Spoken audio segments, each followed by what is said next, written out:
Shalom, bien-aimés dans le Seigneur, nous vous saluons dans le nom précieux et glorieux de notre Seigneur Jésus. Nous sommes dans la joie de pouvoir réellement communier avec chacun de vous. Et nous sommes dans la joie de pouvoir réellement bénéficier de la grâce du Seigneur, de sa bonté, de sa miséricorde, ayant la force, ayant la santé, ayant la capacité de pouvoir réellement parler, de pouvoir se mouvoir, de pouvoir réellement respirer et manifester réellement ce que nous sommes. Que l'Éternel vous soit très favorable, que l'Éternel vous bénisse, que l'Éternel vous accorde toutes les bonnes choses. Parce que nous croyons que Dieu est bon, Dieu est miséricordieux, Dieu est réellement celui qui renouvelle ses compassions et ses grâces envers chacun de nous, car nous croyons que l'Éternel manifeste son amour et l'Éternel abonde son amour envers ses enfants. Que la main de l'Éternel puisse être votre protection, que la main de l'Éternel soit réellement le bouclier, que cette main puisse vous bénir, que cette main puisse vous accorder toutes les choses dont vous avez besoin. Que la parole du Seigneur puisse être réellement une source de bénédiction pour tout un chacun. Salutations à tous les bien-aimés qui nous suivent au travers réellement cette émission Louons l'Éternel, une émission qui vous est présentée par votre serviteur le pasteur Philippe Mukingi. Une émission qui passe tous les lundis et une émission qui traite des cantiques, une émission qui nous permet de pouvoir réellement connaître réellement la volonté de Dieu au travers des cantiques, une émission qui nous permet de connaître comment adorer Dieu, comment célébrer Dieu, comment élever le nom de notre Seigneur Jésus. Que l'Éternel puisse véritablement vous être favorable une fois encore. Vous qui êtes fidèles à cette émission, nous vous saluons de partout où vous êtes, en Afrique, en Océanie, en Asie, en Europe et en Amérique. Que le Seigneur puisse réellement vous accorder toutes ses bénédictions et toute son assistance pour que réellement ce que vous entreprenez puisse aller de l'avant, que vos activités puissent réellement prospérer, que la paix, la joie puissent demeurer dans vos foyers. Voilà, bien-aimés dans le Seigneur, nous croyons que l'Éternel est bon et que l'Éternel va pouvoir nous accorder toutes les choses dont nous avons besoin. Et comme vous le savez, pour votre émission Louons l'Éternel, c'est une émission où nous passons le cantique et après quoi nous allons revenir dans notre studio virtuel pour pouvoir réellement partager le thème que nous avons choisi. Aujourd'hui, nous avons voulu réellement partager ce thème, que ta volonté soit faite sur la terre comme au ciel. Et nous le savons, c'est une prière que le Seigneur a recommandée à ses disciples. Nous allons pouvoir réellement en parler par rapport au cantique de notre bien-aimé Timothée Mateta. Donc, nous allons pouvoir écouter les cantiques, après quoi nous allons revenir dans notre studio virtuel pour pouvoir réellement partager la parole du Seigneur. Voilà, bien-aimés dans le Seigneur, écoutons le cantique de notre bien-aimé Timothée Mateta et après quoi nous allons revenir dans notre studio. Pour ceux qui ne comprennent pas le lingala, nous allons faire le résumé après le cantique. Que le Seigneur vous soit très très très favorable. Dans le nom précieux et glorieux de notre Seigneur Jésus. Amen.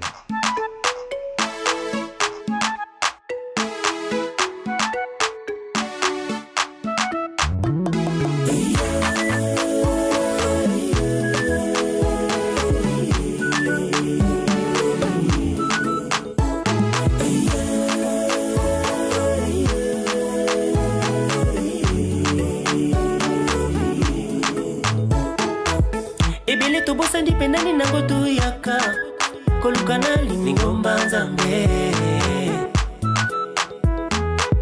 moto na moto azali se koluka nzambi apesa yuyu ye alingi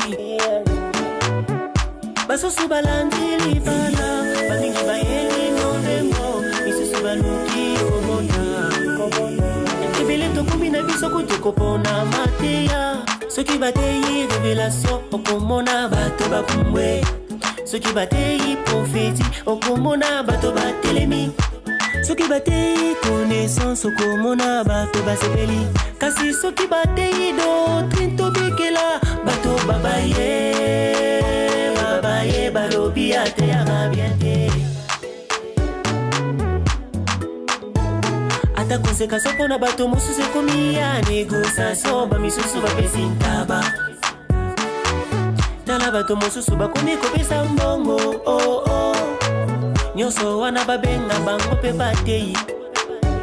Soki batei maboko lokola évangéliste alobi ministère ya moke alingi babenga ye dokotolo.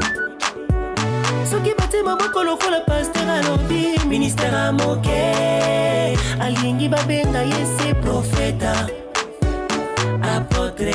Nzoka nyonso ezali ndenge moko. Ministère ya monene yango ezalaka te.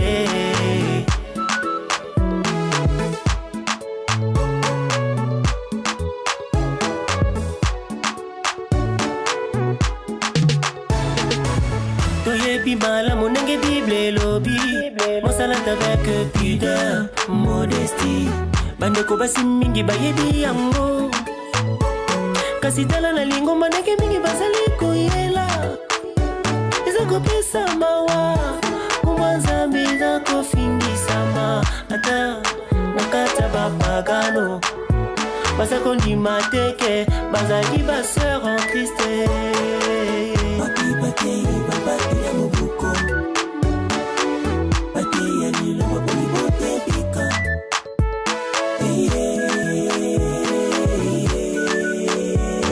Eloko eza kopesa lisusu pasi na motema. Ndenge tozomona koinana na kati ya lingomba ematiti na kati ya batei. Bamingi bazoluka moninga kweisama na sœur. Bakotisa dossier po babwaka ye libanda. Nde na bongo tozozela lola. Tozozela lola.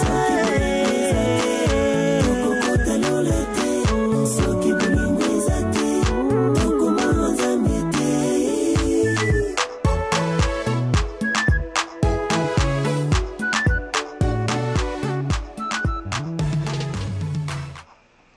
Voilà, bien-aimés dans le Seigneur, nous sommes revenus dans notre studio virtuel, donc le cantique de notre bien-aimé Timothée nous interpelle pour dire que voilà, beaucoup ont oublié ce pourquoi ils sont venus au Seigneur, pourquoi ils prient, pourquoi ils se rassemblent, pourquoi ils font partie réellement de l'Église. Chacun voudrait que Dieu puisse réellement exaucer ses désirs, que Dieu puisse lui accorder ce que il a besoin, et ainsi vous allez comprendre que certains viennent pour le mariage, d'autres pour le voyage, d'autres encore pour le travail. Donc voilà. Tout ça, ça fait que chacun a ses désirs, chacun a ses besoins et il voudrait bien que le Seigneur puisse lui accorder selon ses désirs, selon ses besoins. Et ainsi, par rapport aux besoins, par rapport aux désirs, par rapport à ce qu'on attend, donc chacun va pouvoir se plaire à la manière dont Dieu voudrait bien lui parler. Et ainsi, il dit que certains, lorsqu'on prêche la révélation, ils sont contents, la prophétie, ils jubilent. Lorsqu'on prêche la connaissance, ils sont satisfaits. Mais quand on touche à la doctrine, ça fait un problème. Donc, l'homme n'est plus content parce que là, on est en train de pouvoir réellement lui demander de pratiquer la parole du Seigneur au lieu de pouvoir réellement simplement avoir plaisir de cette parole. Et ainsi, il va pouvoir dire que même la consécration devient négociée et monnayée, donc de telle sorte que les gens veulent devenir des prédicateurs, les gens veulent devenir des ministres, des serviteurs de Dieu, et tout ça sans que le Seigneur n'ait accordé même le don ou appelé. Et ainsi, il trouve qu'il y a des petits ministères comme le ministère pastoral et le ministère évangélique. Donc, on trouve que ce sont des petits ministères. Ils aimeraient bien être appelés des docteurs, des apôtres ou des prophètes. Donc, voilà. Et les gens ne manifestent pas l'amour. Les gens ne manifestent pas réellement la fraternité. Ils se mettent des embûches et ils attendent à ce que le Seigneur vienne pour qu'il soit enlevé. Voilà pourquoi il dit, s'il n'y a pas d'amour, donc nous n'entrerons pas dans le royaume de Dieu. Voilà, bien-aimés dans le Seigneur, le cantique de notre frère Timothée Mateta que nous saluons et que nous demandons de pouvoir soutenir. Vous voyez qu'il n'y a pas de clip, donc il va pouvoir sortir le clip voilà, bientôt, comme c'est écrit, par la grâce du Seigneur. Et vous le savez, nous sommes là pour pouvoir soutenir les bien-aimés, pour pouvoir réellement leur accorder, n'est-ce pas, la possibilité de nous bénir au travers les cantiques, de pouvoir nous édifier au travers les cantiques. Que le Seigneur vous soit une fois encore favorable, que Dieu vous bénisse, que Dieu vous accorde toutes les bonnes choses. Pourquoi avons-nous intitulé « Que ta volonté soit faite sur la terre comme au ciel » Parce que ici, vous allez comprendre que les besoins, les désirs de l'homme, n'est-ce pas, orientent l'homme à pouvoir espérer à Dieu, oriente l'homme à pouvoir attendre quelque chose de Dieu. Donc, pour lui, s'il a besoin du mariage et qu'il n'a pas de mariage, c'est que Dieu n'agit pas ou Dieu n'est pas là où il est en train de pouvoir réellement se rassembler. Donc, il voudrait bien écouter les promesses concernant le mariage. Il voudrait bien écouter les choses qui puissent réellement le rassurer de qu'il va pouvoir se marier et qu'il va pouvoir réellement être béni dans ce sens-là. Donc voilà pourquoi nous comprenons que le Seigneur, notre Dieu, n'est-ce pas, lorsque il nous demande de pouvoir prier, il dit faites cette prière, que notre Père qui est aux cieux, que ton nom soit sanctifié, que ta volonté soit faite sur la terre comme au ciel. Donc nous comprenons qu'en réalité, lorsque nous venons au Seigneur, c'est pour accomplir la volonté du Seigneur et non notre volonté. D'où il faudrait véritablement être comme Abraham. Parce qu'Abraham, vous allez comprendre qu'on lui a demandé de quitter, il ne savait même pas. Donc voilà pourquoi on dit il a espéré au-delà de toute espérance, de toute attente. Donc il ne s'attendait pas à cela. C'est que il a cru, c'est qu'il a poussé à pouvoir réellement aller vers le Seigneur. C'était l'inconnu. Voyez, donc vous allez comprendre que il n'avait rien à pouvoir demander comme désir au Seigneur qui lui était propre, mais il s'est abandonné entre les mains du Seigneur afin que le Seigneur puisse réellement l'amener où il voudrait. Voilà, Abraham est réellement considéré comme étant le père des circoncis et des incirconcis. Et ainsi, vous allez comprendre que c'est lui qui avait eu la foi.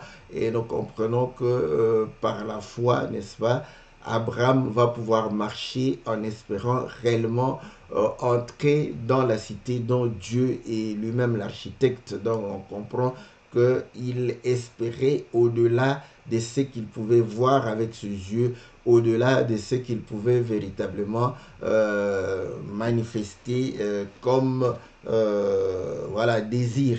Donc ainsi vous allez voir que la Bible dit que la foi, nous sommes dans le livre de Hébreux au chapitre 11, n'est-ce pas? On dit au verset 1, Or, la foi est une ferme assurance des choses qu'on espère, une démonstration de celles qu'on ne voit pas. Voilà. Donc, vous allez comprendre qu'il espérait les choses qu'il ne voyait pas, les choses invisibles.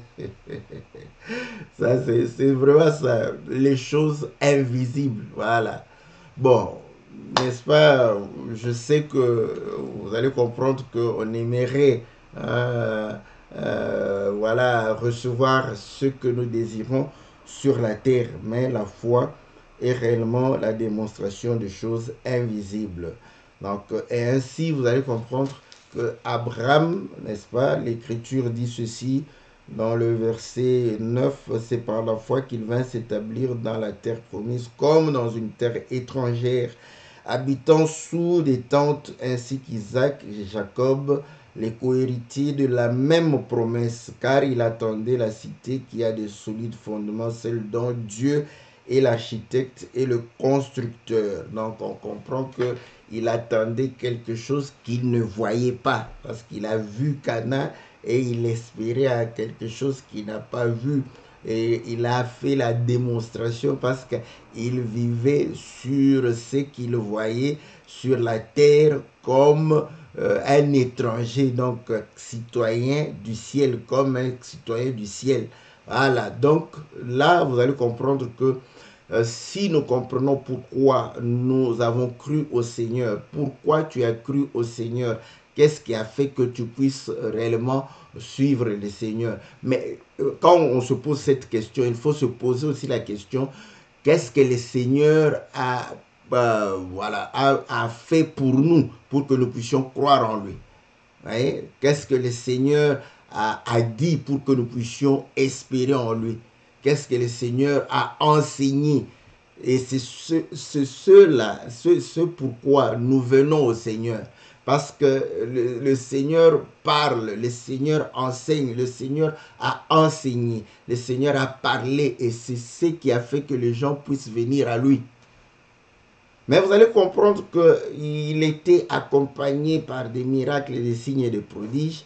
Mais écoutez, tout cela, vous allez comprendre que j'aime bien cet exemple où il va multiplier le pain. Et là, vous allez voir que les gens étaient satisfaits de pouvoir manger et se nourrir sans travailler.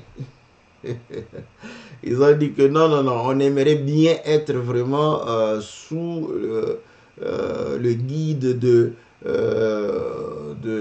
Seigneur. On a dit que voilà un tel prophète que nous devons le placer à la tête pour qu'il assure la nourriture dont nous avons besoin. Mais écoutez, nous sommes dans le livre de Jean chapitre 6. Le Seigneur va s'écarter de ces gens-là. Le Seigneur va s'éloigner de ces gens. Le Seigneur va pouvoir réellement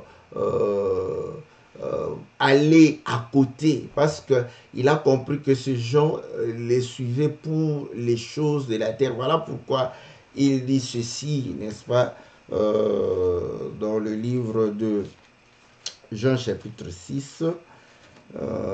Quand ils vont pouvoir le retrouver et faire semblant d'avoir besoin du Seigneur.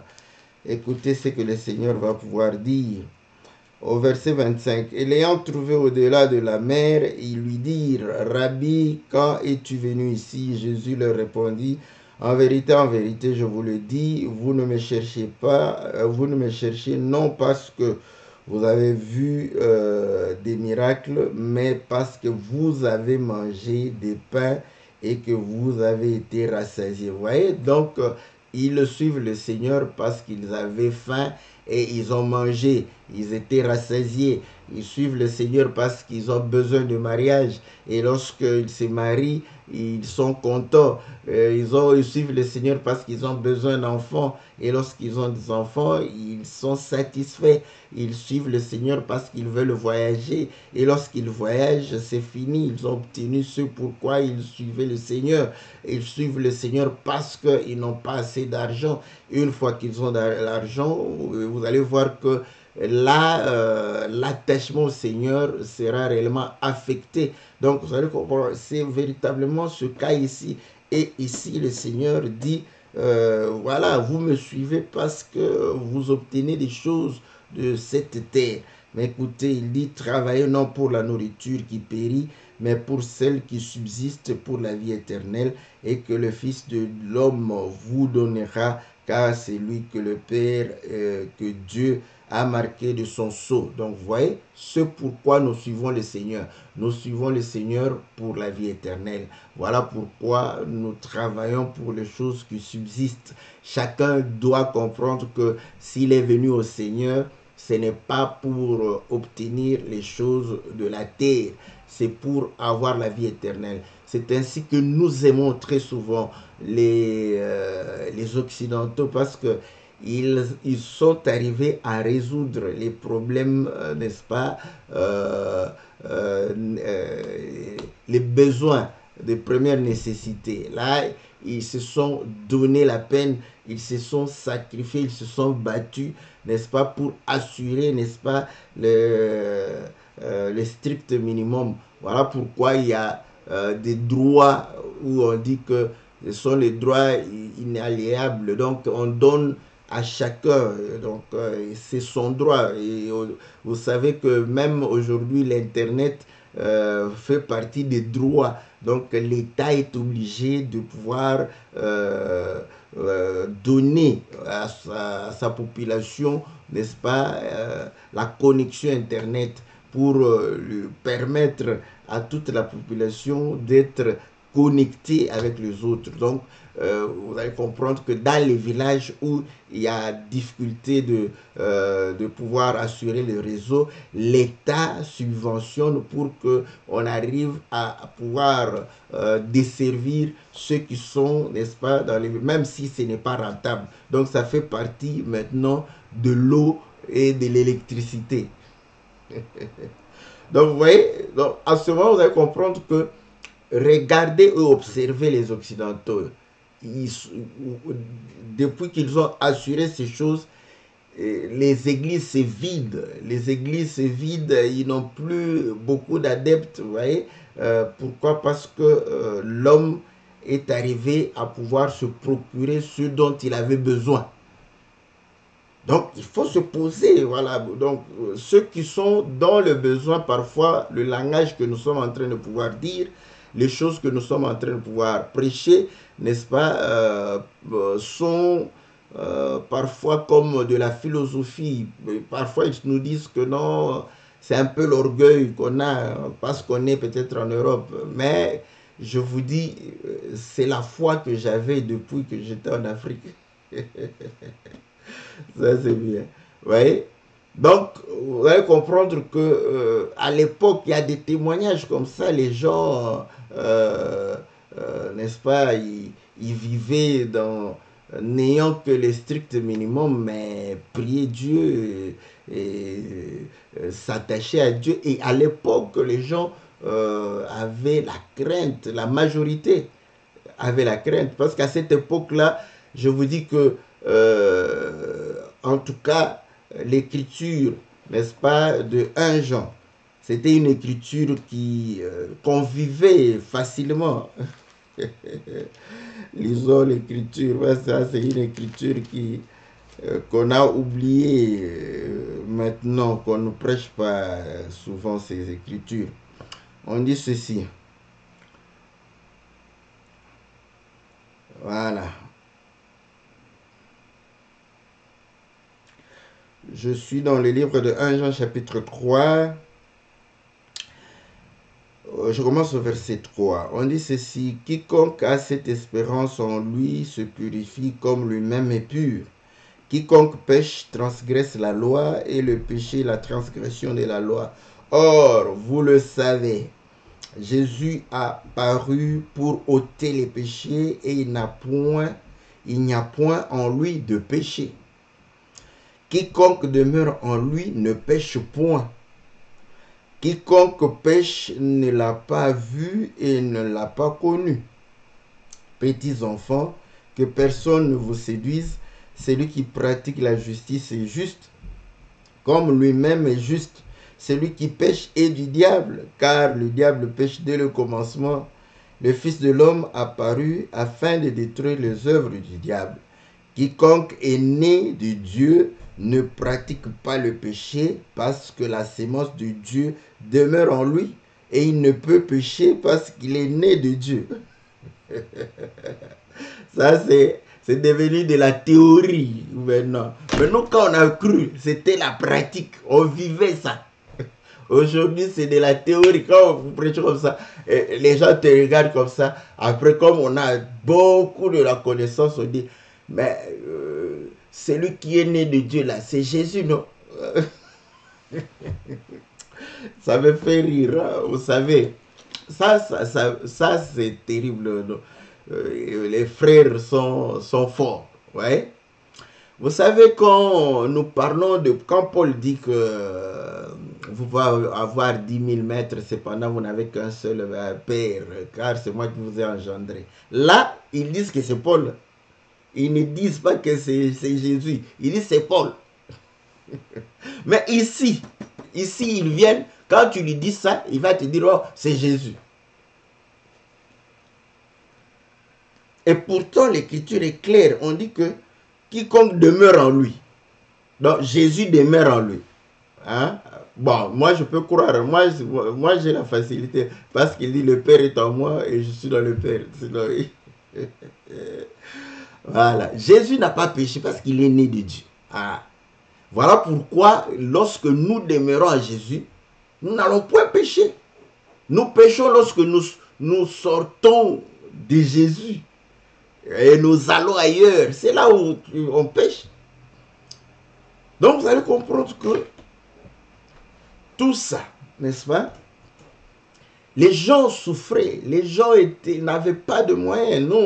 Nous avons cru dans ces conditions. Et il y a même l'écriture dans l'épître de Paul, un des épîtres de Paul, où il dit que regardez même au milieu de vous, il n'y a pas assez de gens nobles, il n'y a pas assez de riches, n'est-ce pas? Pourquoi? Parce que Dieu a voulu confondre les choses nobles par les viles et confondre les choses fortes. On est dans 1 Corinthiens chapitre 1, on dit voilà, au verset 26, considérez frères que parmi vous qui avez été appelés, il n'y a ni beaucoup de sages selon la chair, ni beaucoup de puissants, ni beaucoup de nobles. Ouais, on se contentait de ces versets. Là, vous regardez les gens comme ça, vous sentez que non. Les gens souffrent. Mais ils n'espéraient pas à une meilleure vie sur la terre. On espérait à la vie éternelle. Bon, la plupart d'entre nous étaient célibataires. Ouais. Donc, vous allez comprendre que... Pourquoi? Parce que là, on souffrait. C'est pourquoi on souffrait, on manquait. Mais la préoccupation était de connaître les choses de Dieu, de vivre la parole de Dieu et de pouvoir réellement, n'est-ce pas, plaire à Dieu. Voilà pourquoi on dit que ta volonté soit faite sur la terre. Mais qui va faire la volonté de Dieu? C'est nous.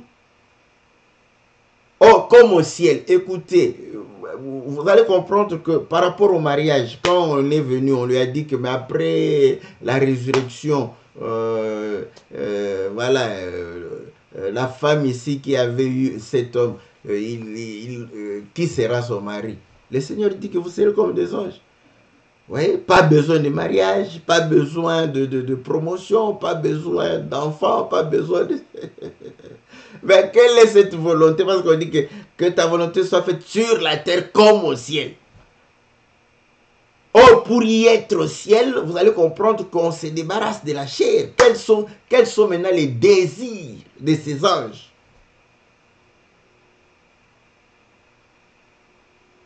Donc, vous allez comprendre qu'aujourd'hui, n'est-ce pas,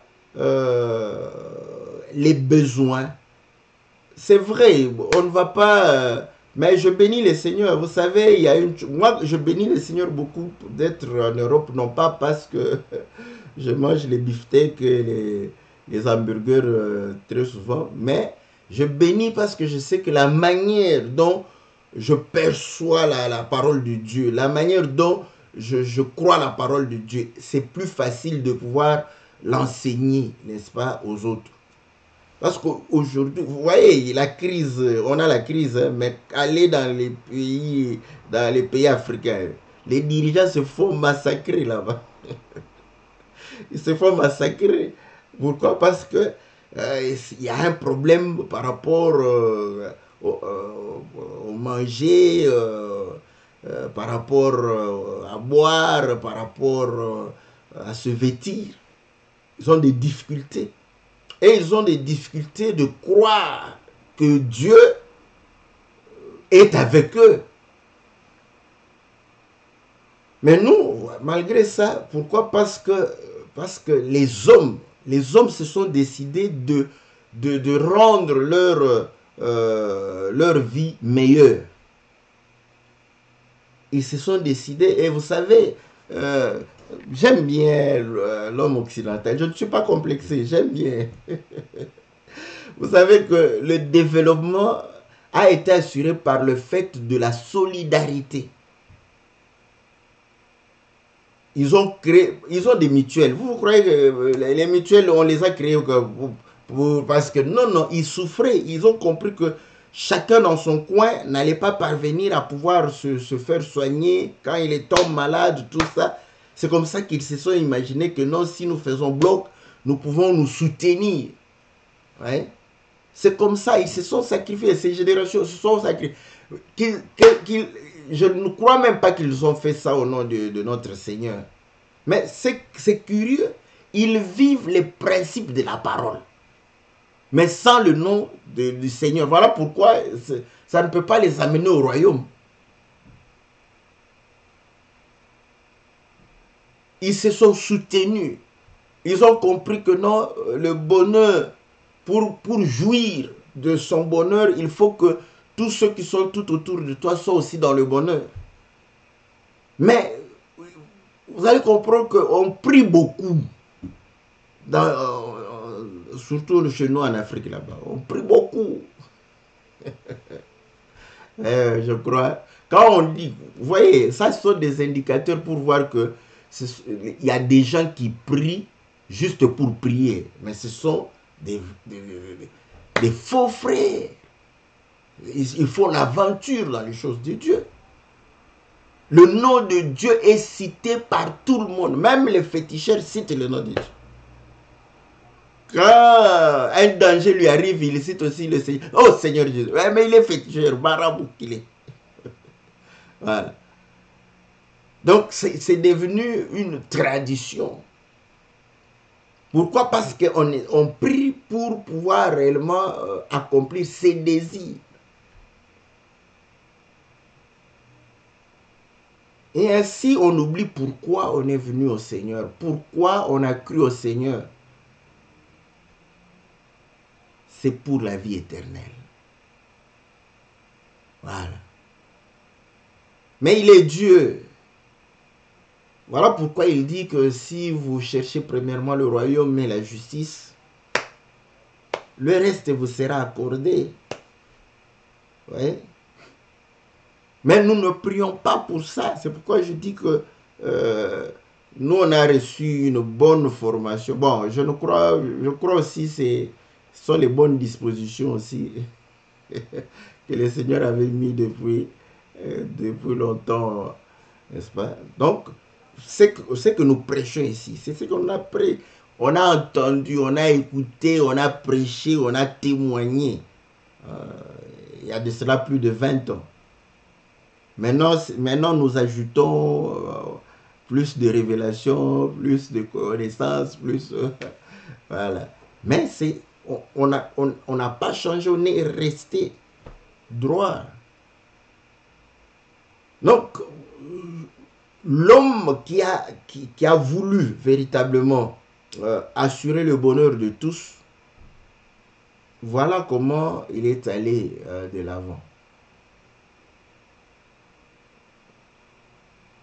Mais vous croyez, ils en profitent toujours, il y a toujours une classe qui profite des autres. Mais pour mieux profiter des gens, il faut les mettre à l'aise.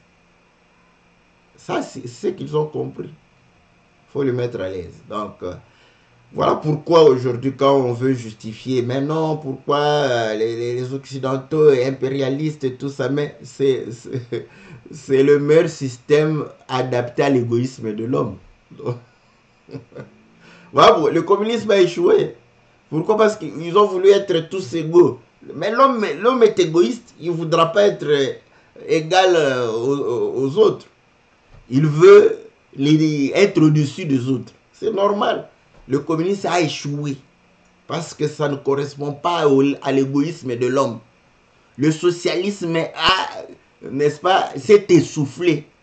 Pourquoi? Parce que ça ne correspond pas à l'égoïsme de l'homme. Le capitalisme, ce n'est pas parce que c'est très intelligent, non, parce que ça coïncide avec l'égoïsme de l'homme. L'homme veut, même toi qui parles là, quand je prie.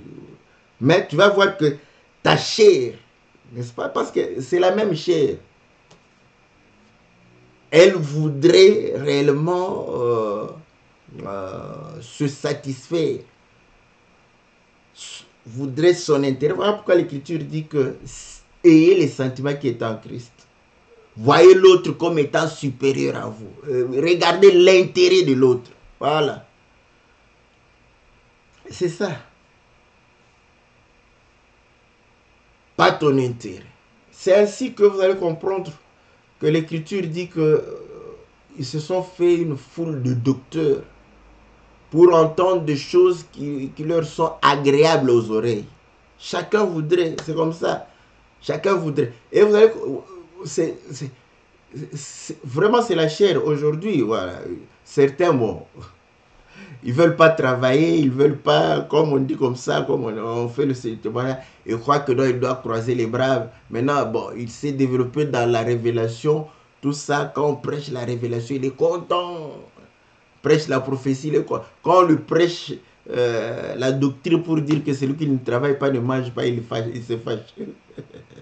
Quand le frère a dit, quand vous prêchez comme ça, ceux qui se sont réfugiés dans des révélations et des prophéties, pour ne pas regarder la réalité en face, ceux-là, quand vous le ramenez dans la réalité des choses, ils trouvent que non, vous ne prêchez pas bien, n'est-ce pas? Comme quand on exhorte. Voilà pourquoi il a dit qu'il trouve que être pasteur, c'est un petit ministère, parce que nous sommes des vrais exhortateurs. Nous aimons vous ramener sur la terre. Quand vous volez, nous prenons les filets, nous jetons là-bas. Oiseleurs, nous vous redescendons sur terre. Redescendez sur terre. Et quand vous êtes sur terre, là, vous ne savez pas vous jouir, n'est-ce pas, de ce qui vous plaisait, n'est-ce pas, lorsque vous écoutiez la révélation. Donc voilà, il dit que voilà, le pastorat, c'est un petit ministère. L'évangéliste, c'est aussi un petit ministère parce qu'il appelle aux gens, venez écouter la parole. Mais quand c'est l'apôtre, n'est-ce pas, le docteur, le prophète, là, il trouve que non, c'est bon, c'est bien. Vous voyez, donc, on va faire, on fait plaisir à la chair. De toute manière, parce que vous allez comprendre que quand la révélation, au lieu de pouvoir nourrir ton âme, la révélation nourrit ta chair, n'est-ce pas, tu es attrapé par le filet. Ouais. Donc, c'est vraiment ce que le frère a voulu nous montrer, nous interpeller pour que nous puissions comprendre que nous ne devons pas écouter la parole du Seigneur pour avoir plaisir par rapport à la chair. Non, c'est pour que notre vie puisse se conformer à notre confession. Vous voyez? Et c'est comme ça que nous disons, il faudrait, comme Abraham, vivre déjà, n'est-ce pas, la cité dont Dieu est l'architecte. Parce que là où il était, les gens ont témoigné, ils disent que tu es un prince de Dieu. Donc, ils ont vu la divinité en lui. Donc, il manifestait la divinité. Ce pourquoi nous sommes sur la terre, c'est de pouvoir manifester la divinité. Bon, maintenant, toi qui aimes beaucoup d'argent, c'est pour faire quoi avec cet argent? Tu aimes le mariage, c'est pour faire quoi avec ton mariage? Tu aimes les enfants, c'est pour faire quoi avec tes enfants? Voilà. C'est la question qu'on doit se poser. Mais Anne a dit que moi, donne-moi les enfants. L'enfant, il va te servir. Voilà. J'aime comme un frère dit, ah, pasteur, ça ce sont les frères et les sœurs que nous n'avons pas trop suyé pour pouvoir aller chercher. Dieu nous les a donnés. Nous devons les encadrer et les instruire pour qu'ils servent le Seigneur. Voilà, les enfants servent à ça, n'est-ce pas?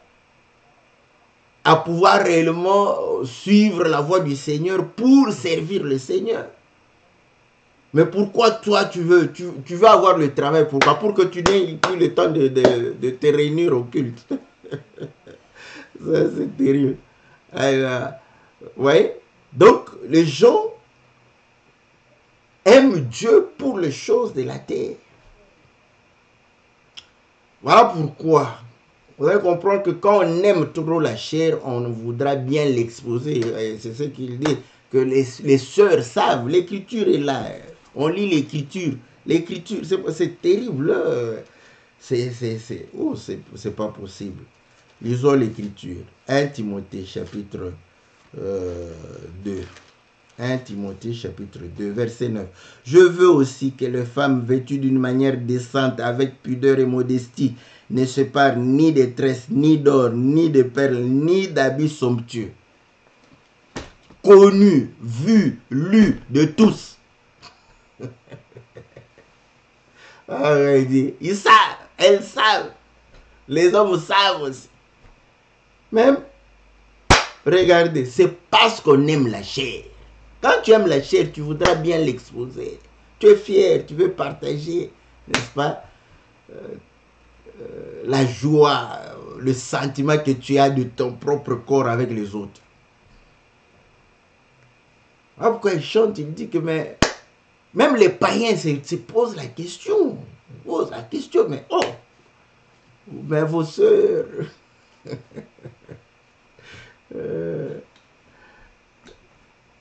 les païens, bon, peut-être c'est une façon d'inviter les païens à l'église. Hein, parce que les païens peuvent venir comme quand ils trouvent comme ça.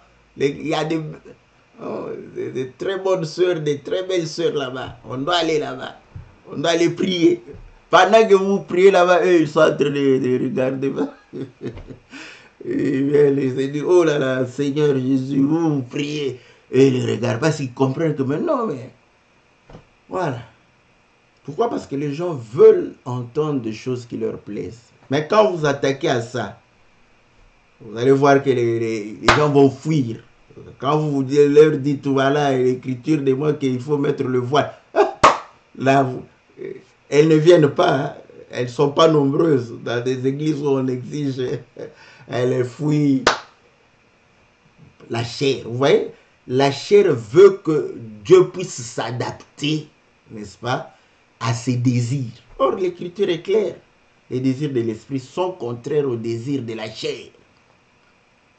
Sont en opposition. Quand tu fais plaisir à la chair, il faut faire attention. Il faut faire attention parce que là, le péché est tout près. Donc voilà. Donc il a dénoncé les choses qui se font. Les pasteurs, les ministres, c'est terrible. Vous savez, moi je le dis toujours, s'il y a des orgueilleux, ce sont les ministres. Et s'il y a des... Moi je crois que ce sont des incrédules. Ils prêchent pour les autres. Qu'ils aient des problèmes, qu'ils aient des différends. Vous allez voir s'ils vont résoudre ça.